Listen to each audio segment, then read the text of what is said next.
কে কার খবর নেয়? স্বার্থপর এই দুনিয়ায় কেউ কারো খবর নেয় না দোস্ত। এই স্বার্থপর দুনিয়ায় কেউ খবর নেয় না। তুমি যেদিন মরে যাবা, আমি যেদিন মরে যাব, সেদিনও পৃথিবীতে সূর্য উঠবে, চাঁদ উঠবে, এই গাড়ি চলবে, সিএনজি চলবে, অটো চলবে, দোকানপাট খুলবে, ব্যস্ত মানুষ সব বাজার ব্যবসা ঠিকই চলবে, সব দৌড়াচ্ছে, শুধু আমি নিস্তব্ধ, শুধু আমি থেমে গেলাম। আমার হাত আর নড়ে না, পা আর নড়ে না, আমার আর চোখ খোলে না, আমার আর জিন্দিগির কোনো স্পন্দন নাই। এরই নাম দুনিয়া, এরই নাম দুনিয়া। বিকালবেলা যারা জানাজা পড়ছে, এই স্ত্রী ছেলে কাঁদছে সারাদিন বাপের জন্য, স্বামীর জন্য, এই মানুষগুলোই রাত্র 9টায় আবার পাশের বাড়ির থেকে রান্না করে আনছে, এরাই পেট ভরে ভাত খাইতেছে। এরই নাম দুনিয়া, এর নাম দুনিয়া, এর নাম দুনিয়া। এই মানুষগুলো তো একদিন উপাস থাকলো না, আপন সন্তান, আপন স্ত্রী। তাহলে ধোকার এই দুনিয়া কার জন্য সাজাইলাম? কার জন্য বলে? বলে কার জন্য? ইয়ালামুনা যাহিরাম মিনাল হায়াতিদ দুনিয়া ওয়া হুম আনিল আখিরাতি হুম গাফিলুন। আল্লাহ বলে, বান্দা, দুনিয়ার জীবন তো খুব বুঝলা, কিন্তু আখিরাতের ব্যাপারে গাফিল হয়ে রইলা। আমার ছেলেরা, তোমরা বলো ভাই, তোমরা যারা খোদার 365 দিনে একটা বছরে কোনোদিন ফজরের নামাজ কোনোদিন পড়ো নাই, তোমার এই পরিণতি, তোমার এই গন্তব্য শেষ কোথায়? তুমি বলো ইনসাফের সাথে। তোমার বিবেককে, প্রিয় বন্ধু, 1 মিনিটের জন্য আমি তোমার বিবেককে বললাম, তুমি বলো, সারাদিন যে উলঙ্গ ছবি দেখলা, সারা রাত যে নর্তকীর ছবি দেখলা, এরপরে তোমার গন্তব্য কোথায়? থামবা কোথায়? তুমি কোথায় গিয়ে থামবা? তোমার পরিণতি কি? তোমার টার্গেট কি? এই নাচ, এই গান, এই ছবি, এই জেনা, এই ব্যভিচার, এই মদ, এই জুয়া, এই ফেন্সিডিল, এই ইয়াবা, আরে না ফরমান, তোরে শেষ পর্যন্ত কোথায় গিয়ে থামাবে? তোরে একটা জানোয়ার ছাড়া, একটা কুকুর বিড়াল ছাড়া, একটা হাইওয়ান ছাড়া আর কিচ্ছু বানাবে না। তোরে একটা নর পশু বানায় দিবে। চরিত্রহীন মানুষ থাকে না, লম্পট কোনোদিন মানুষ হয় না। মদখোর, নেশাখোর, জুয়ারি, ফেন্সিখোর, বাবাখোর, ডাইলখোর, ইয়াবাখোর, ফুট্টাখোর, হারামখোর, ওই মানুষ থাকে না, ওই জানোয়ার হয়ে যায়। জানোয়ার, জানোয়ার হয়ে যায় বেটা, জানোয়ার হয়ে যায়। যে কপাল সেজদা দেয় না, সে কপাল, যে মানুষ মানুষ হয়ে সেজদা দেয় না, আল্লাহর কসম, আল্লাহ তাআলা কোরআনে বলছে, ইবলিস তুই সেজদা দিলি না, আজকের থেকে তুই শয়তান। এজন্য যে কপাল সেজদা দেয় না, সে মানুষ নয়, শয়তান। শয়তান বেটা, তুই বেটা শয়তান, শয়তান, এটা শয়তান। এর আগে কোনদিন ইবলিসকে শয়তান বলতো? কোন দিন থেকে বলছে? যেদিন থেকে সে সেজদা দেয় না। কথা বলেন না কেন? ইবলিসের আগে কি শয়তান আছিল? সেজদা যেদিন দিল না, সেদিন থেকে মালিক বলল, আজকের থেকে তুই শয়তান। ইবলিস যেদিন সেজদা দিল না, সেদিন আল্লাহ বলল, ফখরুজ ফাইন্নাকা রাজিম, বের হ, আজকের থেকে তুই রাজিম, অভিশপ্ত, মালউন, অভিশপ্ত, রাজিম। আল্লাহ বলছে, ওয়া ইন্না আলাইকা লানাতা ইলা ইয়াউমিদ্দিন। ইবলিস তুমি সেজদা দিলা না, মনে রেখো আজকের থেকে কিয়ামত দিবস পর্যন্ত তোর উপরে আমি আল্লাহর লানত। এজন্য বেনামাজি তোর উপরে আল্লাহর লানত, তোর উপরে আল্লাহর লানত, তোর উপরে খোদার গজব। আর আল্লাহর লানত যার উপরে, সে সুখ পায় না। হাদিসের মধ্যে আছে, হযরত জিবরাইল আলাইহিস সালাম নবীজি সাল্লাল্লাহু আলাইহি সাল্লামের কাছে, শুনতেছেন আপনারা? নবীজির কাছে যখন হযরত জিবরাইল মানুষের আকৃতিতে আসতেন, জিবরাইল আলাইহিস সালাম কখনো কখনো তার মূল আকৃতিতে অদৃশ্যভাবে ওহী নাজিল করতেন, কোরআন। আবার কখনো কখনো মানুষের সুরত ধরেও নবীজির সামনে আসত। হাদিসে কথা স্পষ্ট আছে যে যখনই জিবরাইল মানুষের আকৃতিতে নবীজির কাছে আসতেন, তো নবীজির সামনে এসে আদবের সাথে বসতেন। কিভাবে বসতেন? হাদিসের এই শব্দটা পর্যন্ত আছে, ফাসনাদা রুকবাতাইহি ইলা রুকবাতাইহি। মনে করেন নবীজি এদিকে ফিরা, তো জিব্রাইল ওইদিকে মুখোমুখি মুখোমুখি বসতেন, এভাবে যে উভয়ের হাঁটু বরাবর, বুক বরাবর, চোখ বরাবর, এইভাবে মনোযোগ দিয়ে জিব্রাইল আলাইহিস সালাম নবী সাল্লাল্লাহু আলাইহি সাল্লামের সামনে বসতেন। এরপরে তিনি বিভিন্ন বিষয় বলতেন, শুনতেন, নবীজির সাথে কথা বলতেন।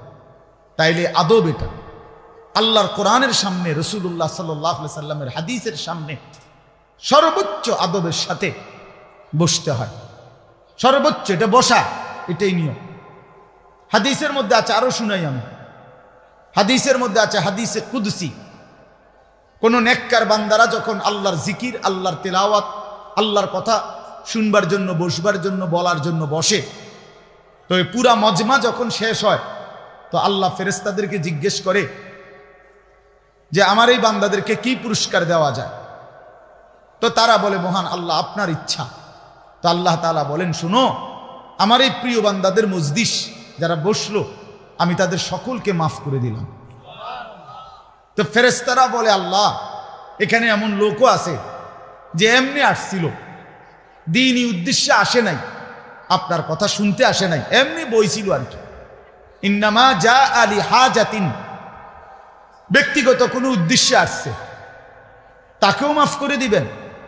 তখন আল্লাহ তাআলা বলেন হাদিসে কুদসি, হুমুল কওমু লা ইয়াশকা বিহিম জালিসুহুম, এই শব্দটা বুঝাইতে চাই। আল্লাহ তাআলা তখন বলেন, আমার প্রিয় বান্দাদের মজলিস, কিছু বলবেন? বসেন।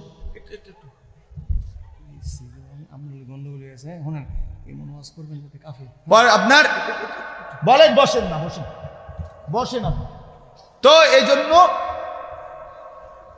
হুমুল কওমু লা ইয়াশকা বিহিম জালিসুহুম, এমন কওম, যে কওম, আল্লাহ বলে আমার নেক বান্দাদের মজলিস এমন মজলিস যেখানে যেই বসছে আমি আল্লাহ কাউকে বঞ্চিত করি না, কাউকেই বঞ্চিত করব না, বরং ফেরেশতারা শোনো, আমি সকলকেই মাফ করে দিলাম। তাহলে এইখানে কথাটা কি, যে জালিসুহুম, আমার নেক বান্দাদের সাথে যারা বসছে আমি সকলকে মাফ করে দিলাম। তাহলে বোঝা গেল বসার গুরুত্বটা আলাদা। এই এতগুলো কথা বলার পরে আর আমার পক্ষে আর কিছু বলার নাই এই বিষয়ে, কোরআন সুন্নাহর আলোকে বললাম। এরপরে কোনো বদনসিব যদি নাই বসে, তার কি করার আছে? তার কি মাথাত বাড়ি দেওয়া যাবে? কথা বুঝছেন? কাজেই এরপরে কোনো দুর্ভাগা না বসলে ঠিক আছে। ইসরাফিলের ফু যেদিন দিবে সেদিনও বহু মানুষ গাফেল থাকবে, হাদিস আছে। ইসরাফিলের ফু হবে, পৃথিবীতে ভূমিকম্প শুরু হবে, জমিন কাঁপতে শুরু করবে, আসমান ভাঙতে শুরু করবে, তখনও গাফলতের মধ্যে বহু মানুষ থাকবে। এই অবস্থাতেই মৃত্যু হবে, এই অবস্থাতেই হাসর হবে। কাজেই গাফেল থাকবেই, গাফেল থাকবেই। এই জন্য আল্লাহ তাআলা আমাদের প্রত্যেককে আল্লাহর কথা, কোরআন সুন্নাহর কথা মনোযোগ দিয়ে, আন্তরিকতা নিয়ে শুনবার তৌফিক দান করেন। এবার আর একটা কথা, ছোট্ট কথা, সেটা হলো ভাই, মেহেরবানি করে প্রত্যেকে এই যাদের হাতে মোবাইল, এই হাতে ধরা এই মোবাইলগুলো নামায় ফেলো। আল্লাহর ওয়াস্তে আমার এই কথাটা রাখো, ভালো হবে, আমি তোমাদের কল্যাণের জন্য বললাম। আল্লাহর ওয়াস্তে এই হাতের মোবাইলটা অল্প একটু সময়ের জন্য আমি অনুরোধ করলাম, এটা নামাইয়া এটা বন্ধ করে দাও। এমনি শুনো, চেহারার দিকে তাকাইয়া শুনলে দোস্ত ভালো হবে, মনোযোগ বাড়বে, দিলে কথা জমে। শুধু মোবাইলটা ধরে রাখলে একটা বড় সমস্যা হলো, নিজের অন্তরের মধ্যে জেহানে থাকে এটা যে আমার মোবাইলে উঠতেছে কিনা, সেই জন্য সারাক্ষণ নজর এটার দিকে থাকে। আর একটা মনোবিজ্ঞানীদের একটা কথা হলো, মানুষের অন্তর একসাথে দুই জিনিস ভাবতে পারে না। এটা একটা কি পরীক্ষিত কথা, দিলে একই মুহূর্তে দুই জিনিস ভাবে না, এটা রাইখে তোমার আরেকটা ভাবতে হবে। তাহলে এখন যেহেতু তোমার ফিকিরে মনোযোগ মোবাইলটাতে উঠতেছে কিনা ঠিক মতো, তাহলে আর নিজের জন্য কিছু গ্রহণ হবে না। মোবাইলে উঠছে ঠিক আছে, সুন্দর, আওয়াজও ক্লিয়ার হয়েছে, পুরা বয়ানটাও উঠছে, তো এরম তো ওয়াজ লাখ লাখ আছে মোবাইল। নিজের জন্য কি হলো? আমার দিলের জন্য আমি কি নিলাম? আমার নিজের জন্য আমি কি নিলাম? এই জন্য দোস্ত, এটা জরুরি বিষয়, এটা গুরুত্বপূর্ণ বিষয় যে নিজের জন্য গ্রহণ করা। তু আগার মেয়েরা নিহি বনতা না বন, আপনা তো বন। ভারতীয় উপমহাদেশের একজন বিখ্যাত বুজুর্গ বলছেন, সৈয়দ আবুল হাসান আলী নদভী রহমতুল্লাহ আলাই, হে যুবক, যদি তুমি মানুষের কল্যাণ, সমাজের কল্যাণ, কারো কোনো উপকার যদি করতে নাও পারো, আপনা তো বন, নিজের ভালোটুকু তো করো, নিজের কল্যাণটা তো কমপক্ষে ভাবো, নিজেরে কমপক্ষে সুন্দর বানাও। আমি কে? আমি কোত্থেকে আসলাম? আমারে কে বানাইলো? আমি কোত্থেকে আসলাম? কেন বানাইলেন? আমি ফিরে যাব কোথায়? প্রতিনিয়ত দোস্ত বন্ধু আমার, বাপ আমার, যে মানুষগুলো কবরে চলে যায়, তাদেরকে কে নিয়ে যাচ্ছে? কেউ তো নিজের থেকে মরতে চায় না, আত্মীয় স্বজনও তো কারো মৃত্যু চায় না, কিন্তু একজন অদৃশ্য মালিক নিয়ে যাচ্ছে। কেন নিয়ে যায়? কেন নিয়ে যাচ্ছেন? কোথায় নিয়ে যাচ্ছে? এজন্য প্রিয় বন্ধু, বাপ, এটা আমাদের ভাবা উচিত। এতটুকু যে আমি নিজের কমপক্ষে ভাবি, আপনা তো বান। কোরআনুল কারীমে আল্লাহ বলছে, ইয়া আইয়ুহাল্লাযীনা আমানু আলাইকুম আনফুসাকুম, হে ঈমানদারগণ, মুমিনগণ, তোমরা নিজেকে নিয়ে নিজেকে সাজাও, গড়ো। আলাইকুম আনফুসাকুম, নিজেকে মজবুত করে ধরো, নিজের ভালোটুকু করো, নিজের সৌন্দর্যটুকু বুঝো। কোরআনুল কারীমে আল্লাহ বলছে, ভাইয়া ওয়ালা তুলকু বিআইদিকুম ইলা তাহলুকা, হে আমার বান্দা, নিজেকে নিজে ধ্বংস করে দিও না, নিজেকে নিজে বরবাদ করে দিও না।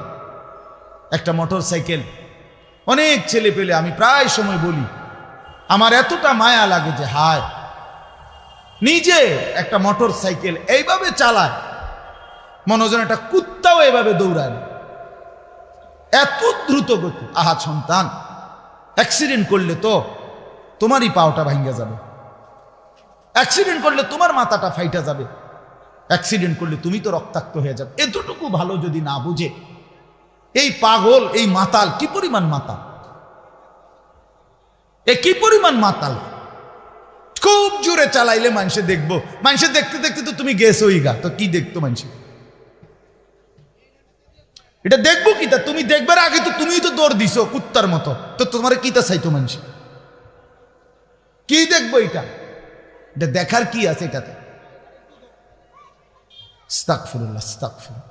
এরকম অসংখ্য বিষয় আছে যে তুমি যদি মনে করো দিবানিশি চরিত্রহীনতার মধ্যে ডুবে গেলা, উলঙ্গ ছবি, নর্তকীর নাচ, জেনা, ব্যভিচারের দৃশ্য দেখলা, সারা রাত সারা দিন মোবাইলে, প্রিয় বন্ধু আমার, ভাই আমার, তুমি একবার ইনসাফের সাথে ভাবো যে এর পরিণতিতে তোমার হালাত কি হবে? তোমার শরীর, তোমার যৌবন, তোমার যৌন শক্তি, তোমার যৌবনের সক্ষমতা, এটা যখন প্রয়োজনের মুহূর্তে হারায় যাবে, তুমি যখন ফকির হইবা, তুমি যখন ফকির হয়ে যাইবা, একদিন শরীরের সক্ষমতার অভাবে যখন ধুকে ধুকে কাঁদবা, দুনিয়া তো বেইজ্জতি, আখেরাত তো বেইজ্জতি, তো কি হবে সেদিন? কে তোমার খবর নিবে?